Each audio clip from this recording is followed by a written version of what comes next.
মুহূর্তে রোজা নেই যে ইফতারের আর 10 মিনিট বাকি, কথা বেরোচ্ছে না।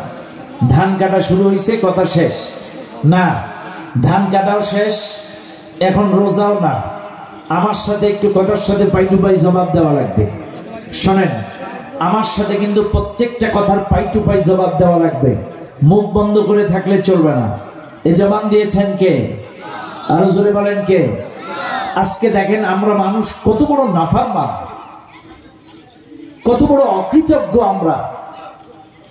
যে মালিক এই জমিনটাকে বিছানা বানায় দিল, যে মালিক আসমানটাকে ছাদ বানিয়ে দিল, যে মালিক এই জমিনে আপনাকে রিজিক উপার্জনের জন্য ভ্যান বলেন, ইজি বাইক বলেন, সিএনজি বলেন, মোটরসাইকেল বলেন, যেটা বিচরণ করে আপনি আপনার রিজিক উপার্জন করেন, আপনি উপার্জনে ব্যস্ত আছেন।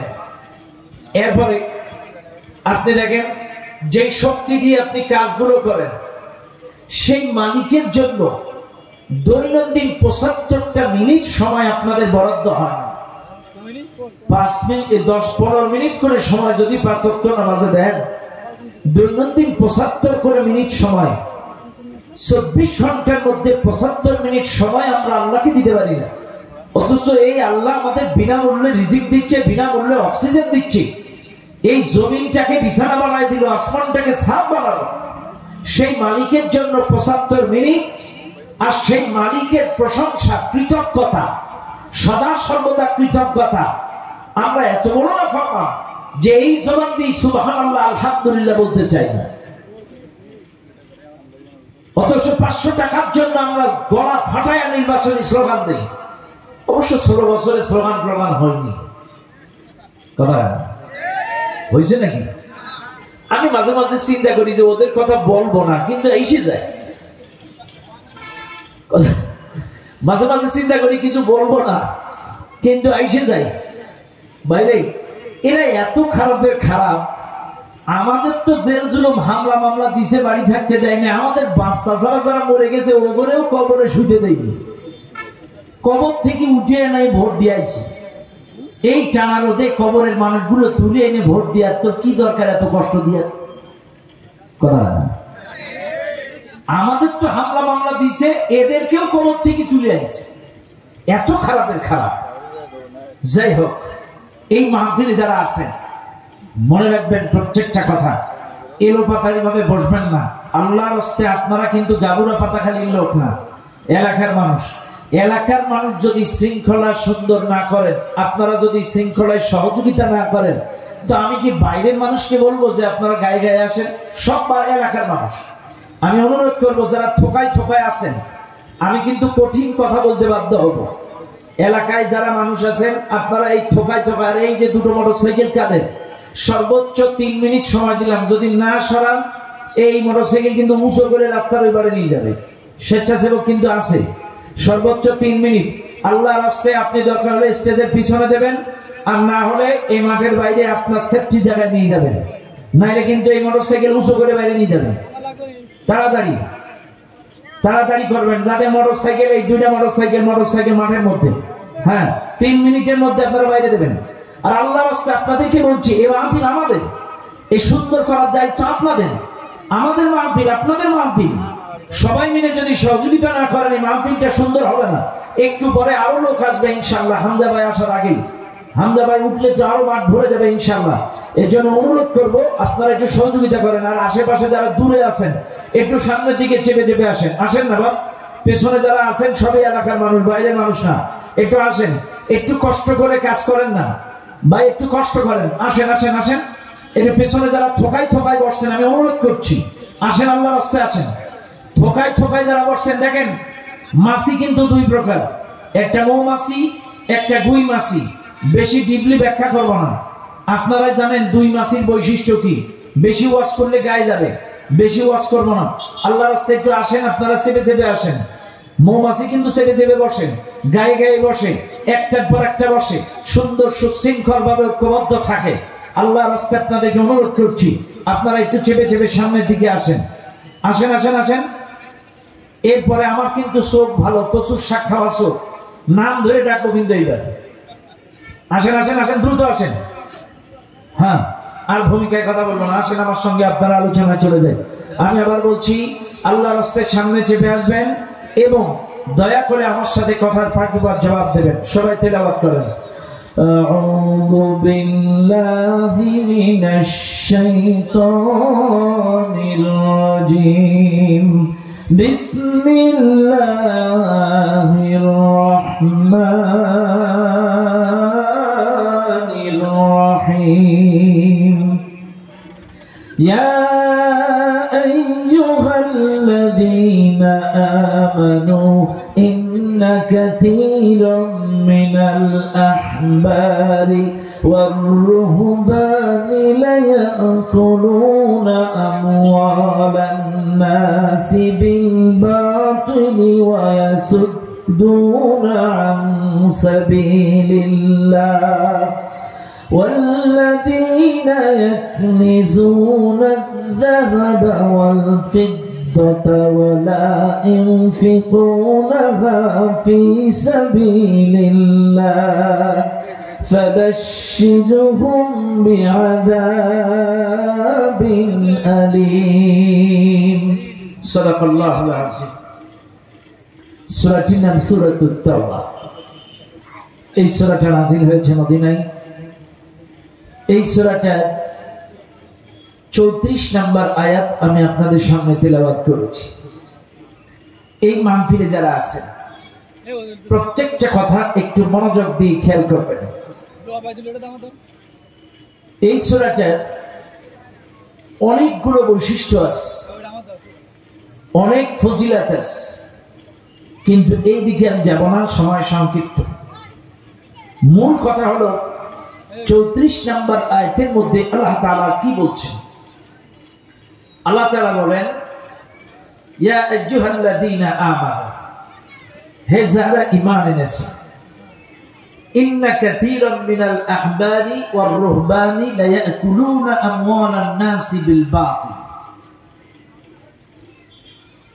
বেশিরভাগ ধর্ম অনুরাগী, পেট পূজারী আলেম অন্যায়ভাবে মানুষের সম্পদ ভক্ষণ করে এবং আল্লাহর রাস্তায় বাধা দেয়। আরো তাদের কিছু বদ অভ্যাস আছে। তারা স্বর্ণ এবং রূপা গচ্ছিত রাখে, আল্লাহর রাস্তায় দান করতে বাধা দেয়, তারা দেয় না, আল্লাহর রাস্তায় দান করে না। আল্লাহ বলছেন ওদেরকে আযাবের সুসংবাদ দাও। শাব্দিক অর্থ আমি আপনাদেরকে বুঝিয়ে দিলাম। এবার আসেন, আল্লাহ তাআলা বলছেন, হে যারা ঈমানদার, ভালো করে খেয়াল করবেন, ইন্না কাসীরাম মিনাল আহবারি ওয়ার রুহবানি। আল্লাহ পাক বলছেন নিশ্চয় বেশিরভাগ আলেম, দুনিয়াদার আলেম, আহবার, স্বার্থপর আলেম, চাটুকারী আলেম, এরা এবং পীর পুরোহিত ধর্ম অনুরাগী অন্যায়ভাবে লা ইয়াকুলুনা আমওয়ালান নাসি বিল বাতিল, অন্যায়ভাবে মানুষের সম্পদগুলো ভক্ষণ করে এবং কি করে? ওয়া ইয়াসুদ্দুনা আন সাবিলিল্লাহ, তারা আল্লাহর রাস্তায় বাধা প্রদান করে, দ্বীন প্রতিষ্ঠার পথে বাধা প্রদান করে, দ্বীন কায়েমের পথে বাধা প্রদান করে। বিশেষ করে এই আয়াতে দুই শ্রেণীর মানুষের কথা বলা হয়েছে। আমি আজকে আপনাদেরকে শোনাবো দ্বীন প্রতিষ্ঠার পথে বাধা দেয় কারা। বিশ্বাস করেন 90% মুসলমানের দেশ। 1971 সালে দেশটা স্বাধীন হয়েছে। 71 সালের পর থেকে 54 বছরে আজ অব্দি এই বাংলাদেশে 90% মুসলমান থাকার পরেও ইসলাম কায়েম হচ্ছে না। কেন? কেন দিন কায়েম হচ্ছে না? এখান থেকে 10 বছর আগের চাইতে তো টুপিওয়ালার সংখ্যা বেশি, 10 বছর আগের চাইতে দাড়িওয়ালা বেশি, গত 10 বছরের আগের চাইতে হাজির সংখ্যা বেশি, 10 বছর আগের চাইতে মাওলানা বেশি, হাফেজ বেশি, মুফতি বেশি, বক্তা বেশি, মসজিদ বেশি, মাদ্রাসা বেশি, ওরস শরীফ বেশি, পীর বেশি, আবার বিশ্ব ইস্তেমায় লোকও হচ্ছে বেশি। আগে তো বিশ্ব ইজতেমা একটা গ্রুপে করতো, এখন আবার 2 গ্রুপে করছে। তাহলে 2 গ্রুপেরও কিন্তু লোক কম নেই, লোকও বেশি হচ্ছে। তাইলে আমার প্রশ্ন হলো, দাড়ি বাড়লো, টুপি বাড়লো, পাঞ্জাবি বাড়লো, জুব্বা বাড়লো, হাজি বাড়লো, আলেম বাড়লো, মাওলানা বাড়লো, মুফতি বাড়লো, মুহাদ্দিস বাড়লো, নামাজি বাড়লো, মসজিদ বাড়লো, মাদ্রাসা বাড়লো। এবার বলেন, দাড়ি টুপি জুব্বা পাঞ্জাবি আলেম হাফেজ মাওলানা মুফতি মুহাদ্দিস বক্তা মাহফিল সব বাড়লো। এবার বলেন তো, ইসলামের দুর্দশা কি বাড়ছে না কমছে? হ্যাঁ, কমছে না? ইসলামের দুর্দশা কমছে না বাড়ছে? কমছে। কেন? কেন? আপনাদের কাছে আমার প্রশ্ন, হাফেজ বাড়লো, মাওলানা বাড়লো, বক্তা বাড়লো, মাহফিল বাড়লো, পীর বাড়লো, মসজিদ বাড়লো, মাদ্রাসা বাড়লো, হাসি বাড়লো, তাইলে ইসলামের তো উন্নতি হওয়ার কথা, ইসলাম তো কায়েম হওয়ার কথা, দিন তো প্রতিষ্ঠা হওয়ার কথা। কিন্তু সেই জায়গায় দিন প্রতিষ্ঠা হচ্ছে না কেন? কারণ কি? ও দুনিয়ার মানুষ, এই মাহফিলে যারা আছেন, আমার প্রত্যেকটা কথা একটু মাথায় রাখবেন মনোযোগ সহকারে। এই বাংলার জমিনে দিন প্রতিষ্ঠায় বাধা দিচ্ছে 7 শ্রেণীর মানুষ। আমি আজকে সারা দিনে গবেষণা করে একটা গবেষণা করে বের করলাম, সূরাতুত তাওবা 34 নম্বর আয়াতটা সারাদিন গবেষণা করে আমি বার করলাম। 7 শ্রেণীর মানুষ বর্তমানে আল্লাহ দিন প্রতিষ্ঠার পথে বাধা, দিন কায়েমের পথে বাধা, ইসলাম প্রতিষ্ঠায় বাধা, আল্লাহ কোরআনের শাসন এই জমিনে প্রতিষ্ঠার পথে বাধা দেয়। তারা 7 শ্রেণীর মানুষ, যারা একটা একটা করে আজকে আপনাদেরকে আমি ধরায় দেব। যদি আপনারা এদের মধ্যে পড়ে যান, আজকেই তওবা করা লাগবে। আর কাদের কারণে দিন প্রতিষ্ঠা হচ্ছে না, আপনাদেরকে আমি তাদের চেহারাটা ধরায় দেব।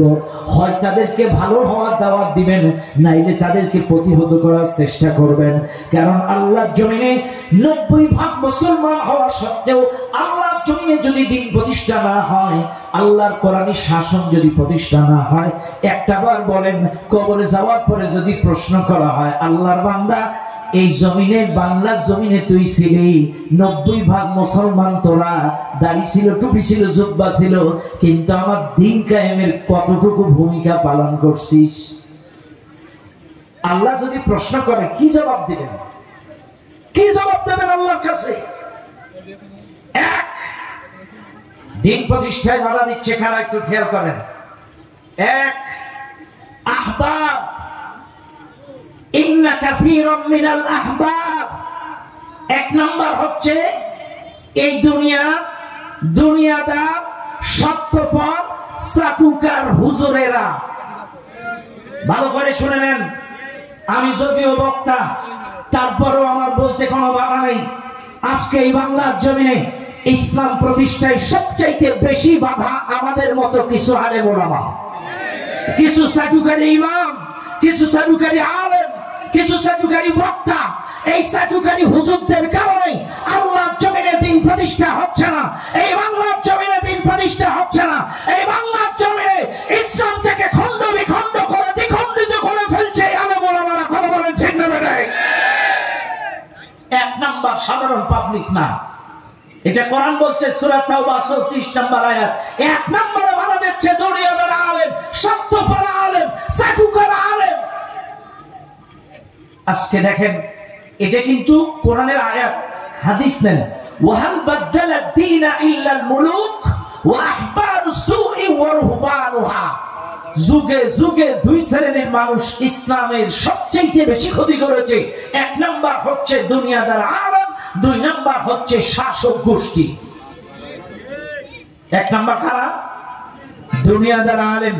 আমার কথায় রাগ করবেন না, দেখবেন চাকরি বাঁচানোর জন্য সুদের ওয়াজ, ঘুষের ওয়াজ করে না, চাকরি বাঁচানোর জন্য মসজিদে তাফসীর করে না, দারসুল কোরআন পড়ে না, চাকরি বাঁচানোর জন্য মসজিদে দিন কায়েমের কথা বলে না, চাকরি বাঁচানোর জন্য একাত্মবাদ কায়েমের কথা বলে না, তাওহীদ প্রতিষ্ঠার কথা বলে না, দিন কায়েমের কথা বলে না, কোরআনী শাসন প্রতিষ্ঠার কথা অনেক চাটুকারী হুজুরেরা বলে না।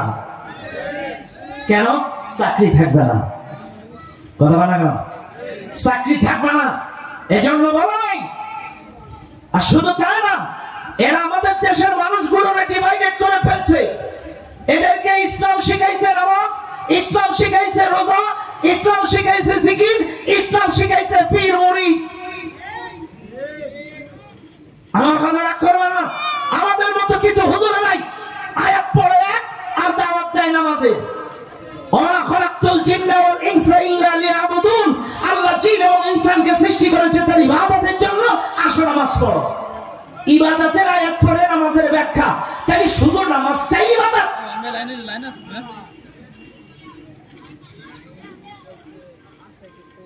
রাগ করবেন না ভাই। আমি মাঝে মাঝে বলি, আমাদের দেশের দিন প্রতিষ্ঠায় সবচাইতে বড় বাধা এই হুজুরগুলো। কেন জানেন? কারণ এদের এই অপব্যাখ্যা করার কারণে, এদের অপব্যাখ্যা করার কারণে আজকে তাকান গোটা বাংলাদেশের দিকে।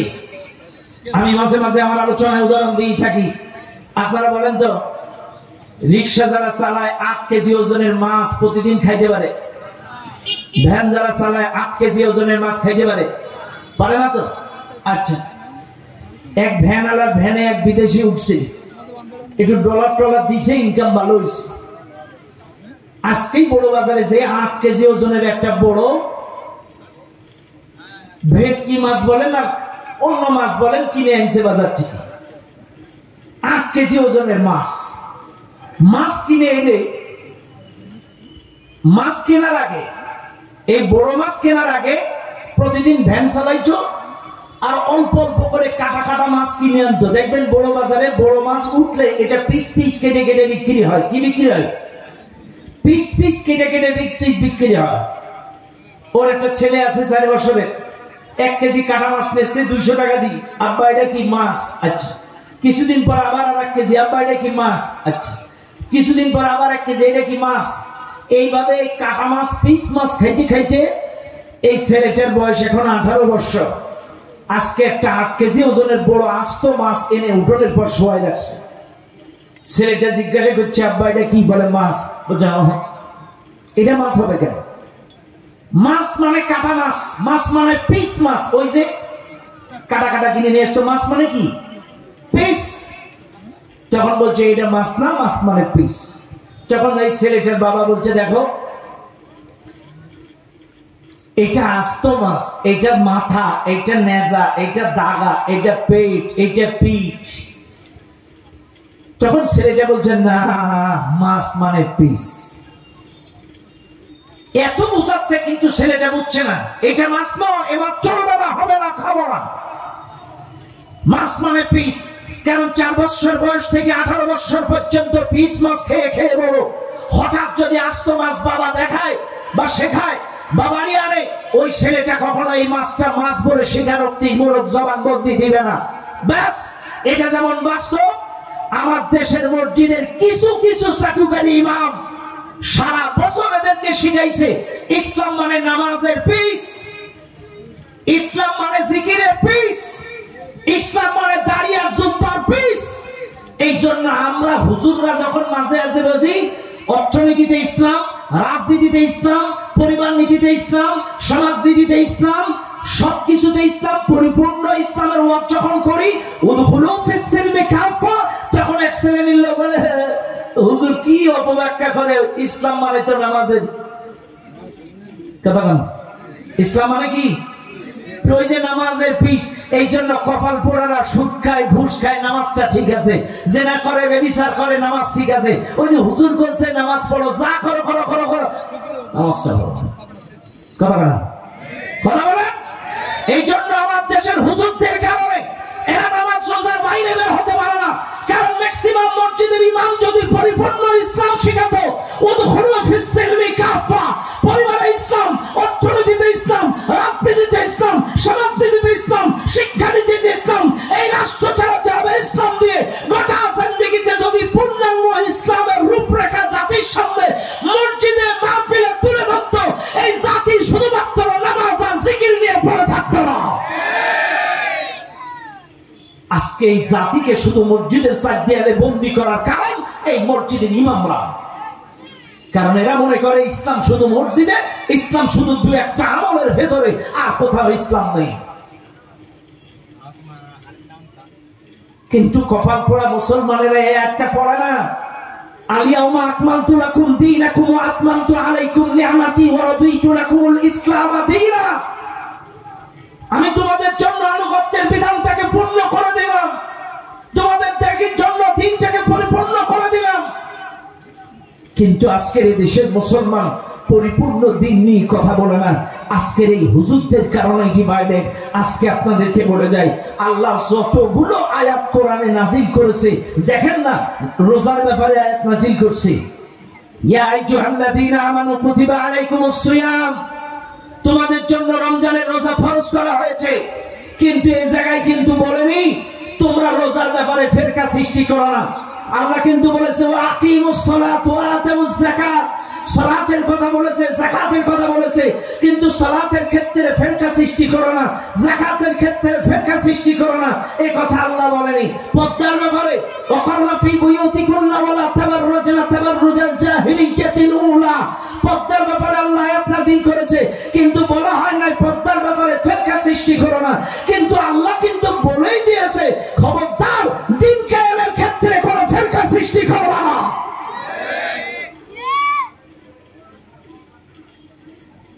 খবরদার দিন কায়েমের ব্যাপারে কোনো ফেরকা সৃষ্টি করবা না। চাইলে কেন আজকে নামাজটাকে দিন মনে করেন, রোজাটাকে খালি দিন মনে করেন, কেন পূর্ণাঙ্গ দিনটাকে কেন মনে করেন না? পূর্ণাঙ্গ কোরআনটাকে প্রতিষ্ঠা করতে হবে এটা কেন ভাবেন না? কেন আজকে এই জাতীয় দুনিয়াদার আলেমদের কারণে ইসলামের সবচাইতে বাবা দিন প্রতিষ্ঠায় সবচাইতে বাবা। বিশ্বাস করেন আজকে এক এক মসজিদের ইমাম এক এক কোয়ালিটি, অমুক মসজিদের ইমাম পীরপন্থী, অমুক মসজিদের ইমাম অমুকপন্থী, অমুক মসজিদের ইমাম অমুকপন্থী। আরে ভাই আজকে সব মসজিদের তো মুসল্লি আছে, সব মসজিদের ইমামের তো একটা ব্যক্তিগত জনপ্রিয়তা আছে। আমার এই হুজুরের মুসল্লি 1000, এই আমার এই শহীদুল হুজুরের মুসল্লি হচ্ছে 1000, আমার মুসল্লি 1000। কথা এই 3 হুজুরের মুসল্লি 3000। এই 3000 মুসল্লি যদি একে একে এক করতে চান অন্তত মিনিমাম 100 বছর লাগবে 3000 মুসল্লি এক করতে গেলে। কিন্তু এই 3 মসজিদের ইমাম যদি আমরা দিন কায়েমের ব্যাপারে এক হয়ে যায়, আনুগত্যের ক্ষেত্রে এক হয়ে যায়, ইকামতে দ্বীনের ক্ষেত্রে যদি এক হয়ে যায়, 3000 মুসল্লি এক হয়ে যাবে। আর এইভাবে যদি 4 লক্ষ মসজিদের ইমাম যদি দিন কায়েমের ব্যাপারে এক হয়ে যায়, আল্লাহর কসম বাংলাদেশে একদিনের মধ্যে ইসলাম প্রতিষ্ঠা হবে, সময় লাগবে না। কিন্তু কপাল পোড়ায় হুজুরগুলো এক হয় না। এই দিন প্রতিষ্ঠায় সবচেয়ে বড় বাধা এই দুনিয়াদার আলেম। এ ভাই আমি আজকে বলি মাঝে মাঝে তাকান ওই যে সিরিয়ার দিকে তাকান, সিরিয়ার স্বৈরা শাসক বাশার আল আসাদ, সিরিয়ার স্বৈরা শাসক বাশার আল আসাদ 24 বছর স্বৈরা শাসন চালানোর পরে অভ্যুত্থানের মুখে পড়ে পালায় গেছে। সিরিয়ার কোন মসজিদের ইমাম বা বক্তা পালায়নি। এবার আসেন আফগানিস্তানে 20 বছর স্বৈরা শাসক চালিয়েছিল ওই যে আশরাফ আল গনি। স্বৈরা শাসন চালানোর পরে এই আশরাফ আল গনি পালায় গেছে, কিন্তু কোন মসজিদের ইমাম বা খতিব পালায়নি। এবার আসেন বাংলাদেশের 16 বছরের স্বৈরা শাসক পালায় গেল, কিন্তু আমার বাইতুল মুকাররমের ইমাম কেন বলেন? এই কথা কেন আর আসতে বলেন? সিরিয়ার কোন ইমাম পড়ায়নি, আফগানিস্তানের কোন ইমাম পড়ায়নি, যে বাংলাদেশের কেন্দ্রীয় জাতীয় মসজিদ, এই জাতীয় মসজিদের ইমাম কেন পালালো? তাহলে বোঝা যায় এ হলো স্বৈরা শাসকের সবচাইতে বড় দোষর। আর এই চাকুকারী আলেমদের কারণে এদেশের সবচাইতে বেশি শয়তানি করেছে ওই স্বৈরা শাসকেরা। কিছু আলেম ওলামারা একে তো ম্যাডামকে তো বলেছে উনি জান্নাতি। কথা না, এতগুলো মানুষ খুন করার পরে আল্লাহ বলছে ওয়াইয়াতুল মুমিনান মুতাআম্মিদান ফাজাযাউহু জাহান্নামু খালিদান ফিহা মান কাতালা নাফসান বিগাইরি নাফসিন আও ফাসাদান ফিল আরদি ফাকান্নামা কাতালান নাসা জামিআ ওয়া লা তাকতুলুন নাফসাল্লাতী হারামাল্লাহু ইল্লা বিল হক। এতগুলো আয়াত অন্যায়ভাবে মানুষ হত্যা করার ব্যাপারে, আর মানুষ হত্যা করলে সে জাহান্নামে চিরকাল থাকবে। তাই ও 57 জন বড় অফিসার হত্যা করলো, বিডিআর হত্যা করলো, এরপরে শাপলা চত্বরে শত আলেম মারলো, এরপরে এই ছাত্রগুলো হাজার বাচ্চা মেরে দিল। এই 16 বছরে অসংখ্য বড় আলেম ইসলামী আন্দোলনের নেতৃবৃন্দ মেরে দিল।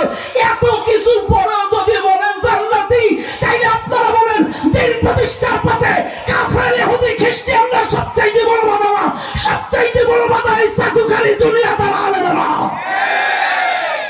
এরা এই সকল ফতোয়া দিয়ে এদের শয়তানি করার সুযোগ দিয়েছে। কথা বল না কেন?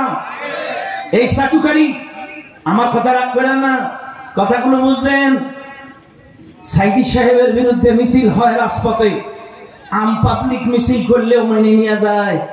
অনেক মাদ্রাসার প্রিন্সিপাল সুপারেরাও মিছিল করেছে, অনেক মডেল মসজিদের ইমামেরাও মিছিল করেছে, আলেমদের বিরুদ্ধে মিছিল করেছে, সাইদির ফাঁসির জন্য মিছিল করেছে অনেক মাদ্রাসার প্রিন্সিপাল, অনেক মাদ্রাসার সুপার, অনেক মাদ্রাসার মুহতামিম, অনেক মাদ্রাসার এরকম বড় বড় হুজুররাও রাজপথে মিছিল করেছে একটু মডেল মসজিদের ইমাম হওয়ার জন্য, একটু সুপার পদবি লাভ করার জন্য, একটু প্রিন্সিপাল হওয়ার জন্য, একটু এই সুবিধা নেওয়ার জন্য। অসংখ্য চাটুকারী আলেম কোরআনের পাখি সহ ইসলামী আন্দোলনের বিরুদ্ধে রাজপথে মিছিল করেছে। কথা বলেন ঠিক না বেটে? এই চাটুকারী আলেমেরা এরাই সবচেয়ে দিন প্রতিষ্ঠার পথে প্রথমতম বাধা। শুনে নেন, আজকে আপনাদেরকে বলে যায়, দিন কিন্তু শেষ। এই চাটুকারিতা যেটাই করবে এটারে একটা করে সাইজ করবেন। সময় বদলাবে, সরকার বদলাবে, আর তোমরাও চেঞ্জ করে এক্সচেঞ্জ হয়ে চাটুকারিতা করবা না। ইমামগুলো নিরপেক্ষ হবে, ইমামগুলো আল্লাহর কথা বলবে, কোরআনের কথা বলবে, ইমামগুলো মসজিদে দিন কায়েমের কথা বলবে। এই জমিন আল্লাহর, মসজিদ আল্লাহ, তোমাকে সৃষ্টি করেছে আল্লাহ। মসজিদের মধ্যে আল্লাহর কোরআনের বক্তব্য হবে, দিন কায়েমের বক্তব্য হবে। কোন দালালি করার জন্য তোকে ইমাম বানানো হয়নি। কথা বলা কেন? ইমামেরা দালালি করবে কার? দালাল শব্দটা কিন্তু খারাপ না, এটা খারাপ আমরা বানাইছি। কথা বলা কেন? ইমামেরা দালালি করবে জান্নাতের দালালি, ইমামেরা দালালি করবে আল্লাহর দালালি, ইমামেরা এই পথভ্রষ্ট মানুষগুলোকে জান্নাতের দালালি করবে, এদেরকে দালালি করে জান্নাতের রাস্তা দেখাবে, এদেরকে দালালি করে কোরআনের পথ দেখাবে। এরা এই দুনিয়ার কোন পদবির চাটুকারী সুবিধার জন্য দালালি করবে না। তাহলে কথা ক্লিয়ার? আস্তে আস্তে ভাই ভাই ভাই এক্সাইটেড থেকে না, এক্সাইটেড। আচ্ছা জি বাবাজি, মাথা গরম করবেন না বাপ, ক্যামেরা দরকার আছে বাপ। শোনেন, এখানে তো খুব জোর আজকে 2000-5000 লোক হবে, কিন্তু এই ক্যামেরার মাধ্যমে গোটা পৃথিবীর বাংলা ভাষাভাষীর সকল লোকের কাছে আমাদের মেসেজগুলো চলে যাবে। কথা বলেন, গোটা পৃথিবীর বাংলা ভাষাভাষী সকল মুসলমানদের কাছে আমাদের মেসেজগুলো চলে যাবে। এই জন্য মিডিয়ারও দরকার আছে। একটু কষ্ট করেন, মিডিয়ার ভাইদেরকে একটু সুযোগ দেন, একটু সুযোগ দেন, এরাও কষ্ট করে আপনাদের জন্য। এই প্রচারগুলো দিন। আপনারা আজকের এই কথাগুলো সব হয়তো মনে নাও রাখতে পারেন, কিন্তু ইউটিউবে গিয়ে সার্চ করলেই কিন্তু আজকের ওয়াজটা ওখানে পেয়ে যাবেন। যতবার খুশি ততবার এখানে যেয়ে শুনবেন। কথা বলেন কেন? বারামা মনে রাখবেন, তাহলে এক নাম্বার ইসলাম প্রতিষ্ঠায়, দিন প্রতিষ্ঠায়, কোরআন প্রতিষ্ঠায়, হক প্রতিষ্ঠায়, সত্য প্রতিষ্ঠায় বাধা কারা? বলেন বলেন বলেন। এই দুনিয়াদার আলেম, চাটুকারী আলেম। দুই, রুহবান, পীর পুরোহিত, ধর্ম অনুরাগী, সংসার বিরাগী, এই জাতীয় কিছু ভণ্ড পীর আছে না নাই? আমার কথা রাগ করবেন না। এই ভণ্ড পীর যারা, ভণ্ড পীর, আমি কিন্তু কোনো হক্কানি আলেমের বিরোধিতা করি না, হক্কানি কোনো শাইখের বিরোধিতা করি না। ভাইরা আমার মনে রাখবেন, ভণ্ড পীর পুরোহিত যারা, এই ধর্ম অনুরাগী যারা, দেখবেন এরা নিজেদেরকে বানানো সবক দেয়। এরা কোরআন থেকে দারসুল কোরআন পড়ে তার মুরিদদেরকে তাফসীর করে শোনায় না। এরা হাদিস থেকে দার্স দিয়ে তাদের মুরিদদেরকে দার্স দিয়ে শোনায় না। ওরা নিজেদের বানানো সবক তাদেরকে দেয়।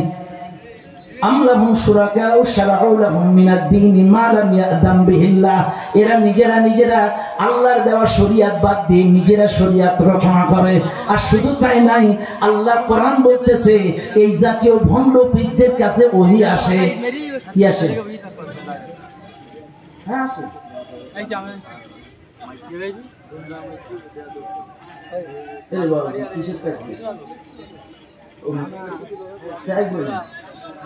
না তাকবীর শুনবে তো আবার ভয় হয়, বক্তা চলে আসছে কিনা।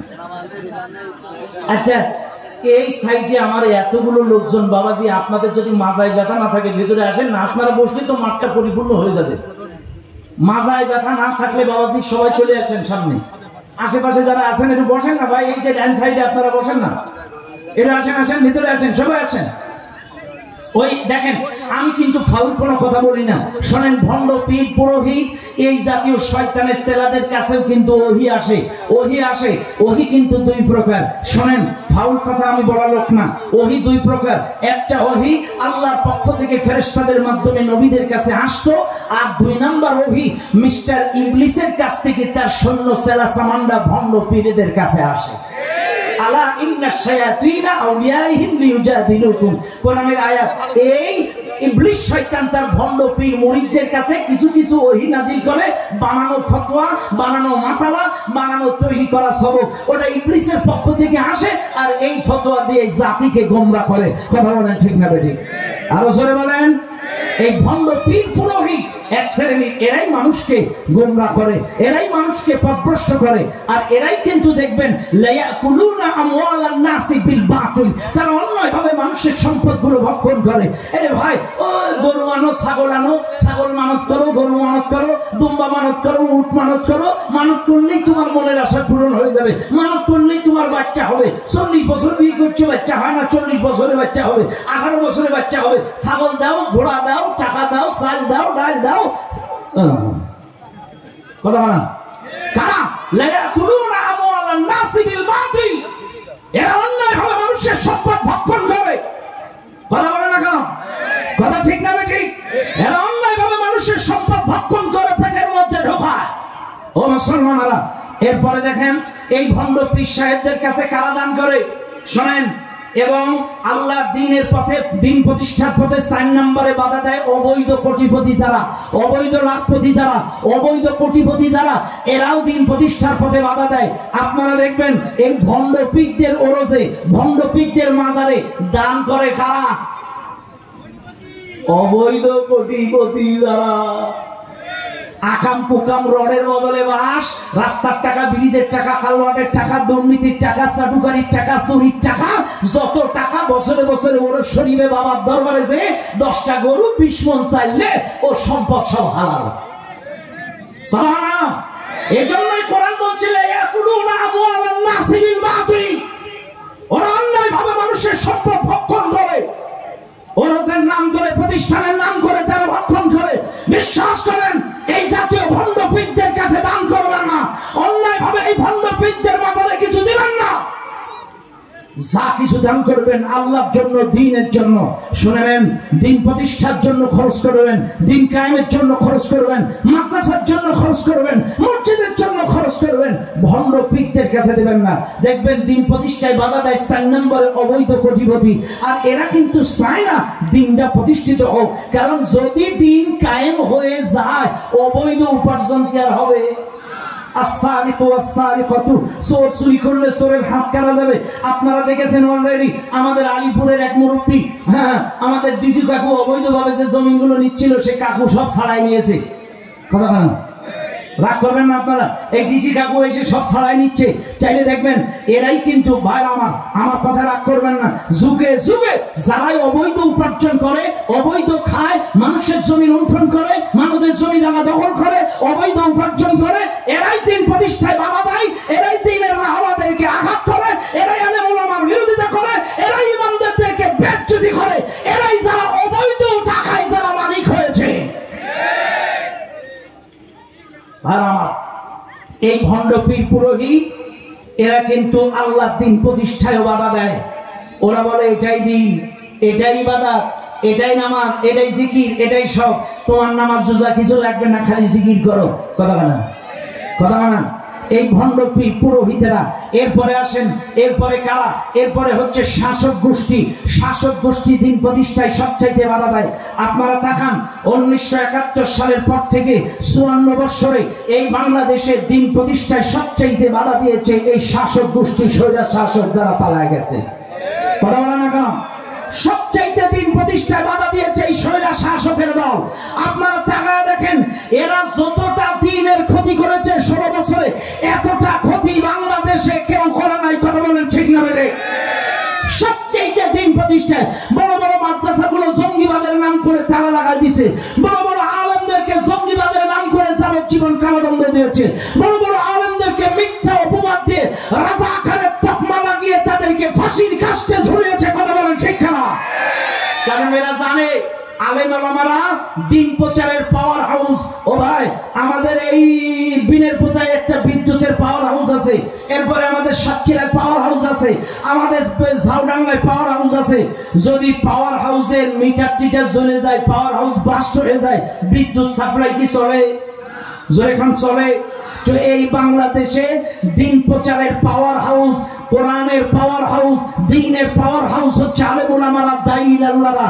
আর এই 16 বছরের স্বৈরাচার শাসকেরা টার্গেট করেছে এই আলেমদেরকে যদি মারা যায় তাহলে দিন প্রচারের বিদ্যুৎ শেষ। এই জন্য এরা বাছাই করেছে সাইদি সাহেবকে, এরা বাছাই করেছে নিজামী সাহেবকে, এরা বাছাই করেছে বাংলার জুনায়েদ বাবুনগরীকে, এরা বাছাই করেছিল মামুনুল হককে, এরা বাছাই করেছিল আমির হামজাকে, এরা বাছাই করেছিল বড় বড় আলেমদেরকে। পরিকল্পিতভাবে টাচ করে করে মেরে দেবে। কথা বলেন ঠিক না বেঠিক? এরা টার্গেট করে করে আলেম ওলামাদেরকে ধ্বংস করেছে, শেষ করেছে, যাবজ্জীবন কারাদণ্ড দিয়েছে, ফাঁসির কাস্টে ঝুলিয়েছে। এরা এই শাসক গোষ্ঠী ইসলাম বিরোধী। আপনারা তাকান মুসা আলাইহিস সালামের দিকে তাকান, সবচাইতে দিন প্রতিষ্ঠায় বাধা দিয়েছে কারা? শাসক গোষ্ঠী ফেরাউন। আরে ওইদিকে তাকান, সবচাইতে ইব্রাহিম আলাইহিস সালামের সময় বাধা দিয়েছে কারা? শাসক গোষ্ঠী নমরুদ। এরপরে তাকান আমার আপনার নবীর দিকে, দিন প্রতিষ্ঠায় বাধা দিয়েছে কারা? শাসক গোষ্ঠী আবু জেহেল। আজকে আমার দেশে দিন প্রতিষ্ঠায় বাধা দিয়েছে কারা? শাসক গোষ্ঠী। এই বদমাইশ, এই যারা স্বৈরাচার শাসক পালায় গেছে, এই শাসক গোষ্ঠী সবচাইতে দিন প্রতিষ্ঠায় বাধা দিয়েছে। ও ভাই, আজকে তাকান শাসক গোষ্ঠী কি করে নাই।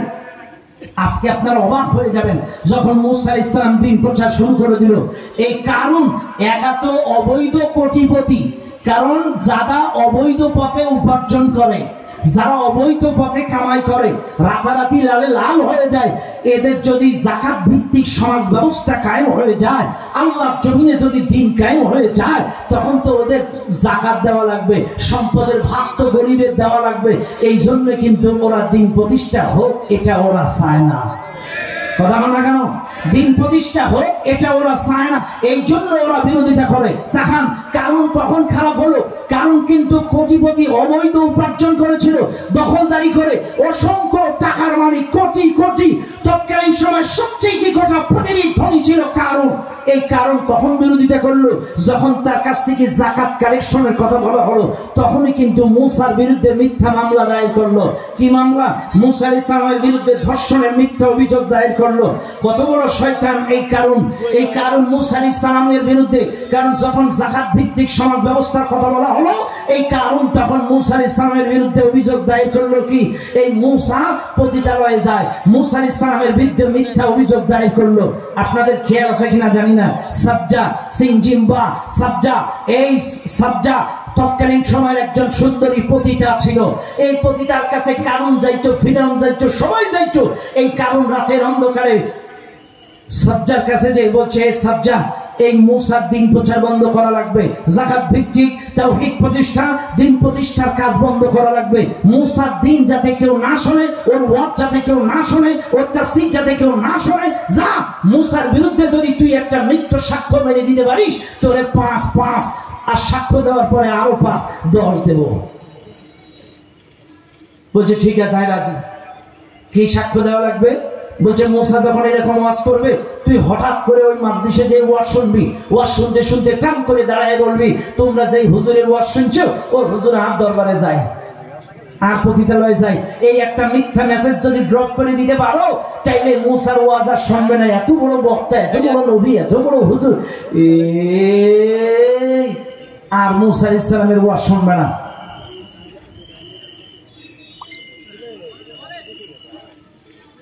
ও দুনিয়ার মানুষ, সাজ্জার কাছে যখন চলে গেল, সাজ্জা বলছে ঠিক আছে, কোনো সমস্যা নাই, আমি ভরা মাজলিসে যে মুসার বিরুদ্ধে সাক্ষ্য প্রদান করব। ও মুসলমান বাবাজিরা, সাজ্জা এবার পরবর্তী দিন মাজলিসে চলে গেল। শোনা নেই মাহফিলের জনগণ, মুসা আলাইহিস সালাম তৎকালীন সময় গোটা মিশরের ভেতরে মানুষদেরকে দাওয়াত দিয়ে, মানুষের মধ্যে কাজ করে, মানুষকে একত্রিত করে দাওয়াতি কাজ করে, মানুষকে ডেকে ডেকে এরকম দিনের দাওয়াত দিচ্ছিল। কালেমার দাওয়াত, হকের দাওয়াত, সত্যের দাওয়াত, তাওহীদের বর্ণনা, আল্লাহর বড়ত্ব, তাওহীদ প্রতিষ্ঠার গুরুত্ব নিয়ে আলোচনা করতেন। গুরুত্ব দিয়ে আলোচনা করতে করতে হঠাৎ ওই মাজলিসের মধ্যে চলে গেলেন। বসেন, ভাই বসেন, আমাদের মহতারাম জিলানী সাহেব আসছেন, একটু আগায় যান, আমাদের যারা দায়িত্বশীলেরা আগায় যান। আলহামদুলিল্লাহ আজকের মাহফিলের বিশেষ অতিথি আমাদের সাতক্ষীরা জেলা জামাতের সম্মানিত আমির উপাধ্যক্ষ শহীদুল ইসলাম মুকুল সাহেব। আলহামদুলিল্লাহ একটু খেয়াল করেন যে কথা আমি বলছিলাম, আপনাদেরকে খেয়াল আছে? আমার দিকে খেয়াল আছে? চলবে চলবে, আলোচনা চলবে। দুনিয়ার মানুষ একটু ভালো করে লক্ষ্য করুন। সাজ্জাকে বলা হলো কাল যখন ওয়াজ করবে আমি এক পাশে থাকবো, তুমি এক পাশে থাকবা। আমি যে ওয়াজ এখানে দাঁড়াবো তুমিও দাঁড়াবে। যখন মসজিদ জমে যাবে, ওয়াজ জমে যাবে, আমি এক সাইড থেকে ইশারা করব, যে ইশারা করব তখন তুমি টাস করে মুসার বিরুদ্ধে মিথ্যা অভিযোগ দায়ের করবা। দুনিয়ার মানুষ সাজ্জা যে মজলিসে বসে গেল, এক সাইডে হেলান দিয়ে গাছের গোড়ায় মুসা আলাইহিস সালাম মানুষগুলো একত্রিত করে দাওয়াত দিচ্ছে, কারণ অপর সাইডে দাঁড়ায় আছে। মুসা আলাইহিস সালামের ওয়াজ শুনতে শুনতে সাজ্জা মুসার দিকে অপরাধ দৃষ্টিতে তাকায় ওয়াজ শুনে। আরে এই সাজ্জা পতিতা, এই সাজ্জা নাফরমান বেঈমান, কিন্তু সাজ্জাদ মুসার চেহারার দিকে তাকায় যখন ওয়াজ শুনে, মুসা আলাইহিস সালামের দিকে তাকায় যখন আল্লাহর বরত্ব তাওহীদের বর্ণনা শুনে, তখন মুসা আলাইহিস সালামের দিকে তাকায় ওয়াজ শুনে আর চিন্তা করে, আরে জীবনে কত নভেল নাটক, কত কবিতা, কত যাত্রা, কত কিছু শুনলাম দেখলাম, কিন্তু এত সুন্দর সাহিত্যিক ভাষা, এত সুন্দর সাজানো গোছানো কথা, এত সুন্দর বাণী, এটা আসলে সাধারণ কোনো বক্তব্য হতে পারে না, আর মুসার কোনো সাধারণ মানুষ হতে পারে না। শুনলেন দুনিয়ার মানুষ, ওয়াজ যখন জমে গিয়েছে, সবার নজর যখন বক্তার দিকে, এবার কারণ চিন্তা করতে এই ভরা মজলিসে এইবার সাজ্জারে সাক্ষ্য দেওয়া দিতে লাগাইতে হবে। এইবার কারণ অপর সাইড থেকে ইশারা করছে, বলবো বলবো, কিন্তু কিসের সাজ্জা? সাজ্জা ডানেও তাকায় না, বামেও তাকায় না, বক্তার দিকে তাকায়, মুসা আলাইহিস সালামের দিকে তাকায় আওয়াজ শোনে, মুসা আলাইহিস সালামের চেহারার দিকে তাকায় আওয়াজ শোনে। ও মুসলমান বাবাজিরা আমার, যখন মুসা আলাইহিস সালামের দিকে তাকায় আওয়াজ শুনছে, এদিকে কারণ ইশারা করছে, কিন্তু কিসে? ডানেও তাকায় না, বামেও তাকায় না, মুসার দিকে নজর, অপরক দৃষ্টিতে তাকায় আওয়াজ শুনছে। এদিকে মানুষ, এত সুন্দর বক্তব্য, আর এই লোক কখনো খারাপ কাজ করতে পারে না, এর বিরুদ্ধে সাক্ষ্য দিতে আগে আনছে। আপনারা দেখছেন, এরপরে কারণ একটা পর্যায়ে না পেরে ডান সাইড থেকে পিছন থেকে ঘুরে যে খাদ্দার পেছনে যে গুছাচ্ছে, পিছন থেকে গুতাচ্ছে, পিছন থেকে যখন গুতাইতেছে তখন সাজ্জা এক পর্যায়ে খেজে মেজে বলে, মিশরের জনগণ শুনে নাও, এই কারণ আমাকে অ্যাডভান্স করেছে ৫,০০০ দিরহাম, কেউ কেউ বলেছে ৫ লক্ষ দিরহাম। এই কারণ আমাকে অ্যাডভান্স করেছে, আর সাক্ষ্য দেওয়ার পরে আরো ৫,০০০ দিবে। শোনো, এ আমাকে সাক্ষ্য বানাইছে, এই মুসার দ্বীনের দাওয়াত যাতে কেউ না শোনে, মিসার তাওহীদ প্রতিষ্ঠান দাওয়াত যাতে কেউ না শোনে। আমি যদি মুসার বিরুদ্ধে সাক্ষ্য দিতে পারি যে ও আমার পতিতালয়ে যায়, তাহলে আমাকে ১০,০০০ দিরহাম দেবে। কিন্তু বিশ্বাস করো মিশরের জনগণ, আসলে মুসাকে আমি কোনোদিন দেখিনি, আজকেই জীবনে প্রথম দেখলাম। আর মুসা আমার কাস্টমার না, আমার নিয়মিত কাস্টমার। এই কারণ জাতির সামনে হাটে হাড়ি ভেঙে দিস, কথা বলা। আজকে আমাদের ডিবি হারুন, আমাকে ডিবি হারুন, কথা বলছেন না, হারুন আঙ্কেল, কে হারুন আঙ্কেল, এই আলেমগুলোরে ধরে মিথ্যা অপবাদ দিত, নারী কেলেঙ্কারি। অথচ আজকেই দেখলাম ইমন না কি নামের একটা ছেলে বলছে ওই লাইলা টিকটক করে, ওই লাইলাই যত অবৈধ মেয়ে ওরে সাপ্লাই দিত, ওর যা পছন্দ হতো ওই লাইলা যে ওরে সাপ্লাই দিত। ওই হারুন, ডিবি হারুনের এই জালেমদেরকে সাপ্লাই দিত। টাকলা মুরাদের কাহিনী আপনারা জানেন, আলেমদেরকে লুচ্চা বলেছিল, আলেমদেরকে রাজাকার বলেছিল, আলেমদেরকে জঙ্গি বলেছিল। কিন্তু বলেন জাতির সামনে এদের আসল চেহারা বের করে দিয়েছেন কে? আলোচনা বলেন কে? জাতির সামনে এদের আসল চেহারা বের করে দিয়েছে। কাজে মনে রাখবেন এই মাহফিলের জনগণ, সাইদি সাহেবকে তারা রাজাকার তকমা লাগানোর চেষ্টা করেছে, সাইদি সাহেবকে তারা ধর্ষক বানানোর তকমা লাগানোর চেষ্টা করেছে। একটু তাকবীর দেন, নারে তাকবীর, নারে তাকবীর। জেলামি সাহেবের আগমন দেবনগরবাসীর পক্ষ থেকে নারে তাকবীর। আলহামদুলিল্লাহ, আলহামদুলিল্লাহ। আলহামদুলিল্লাহ আমাদের দায়িত্বশীল সাতক্ষীরা জেলা ইসলামী আন্দোলনের বীর সিপাহ সালাত মাজলুম জননেতা সাতক্ষীরা জেলা জামাতের সম্মানিত আমির উপাধ্যক্ষ জনাব শহীদুল ইসলাম মুকুল সাহেব। এ মাথা দাও একটু কালেকশন শুরু করে আচ্ছা যাবে।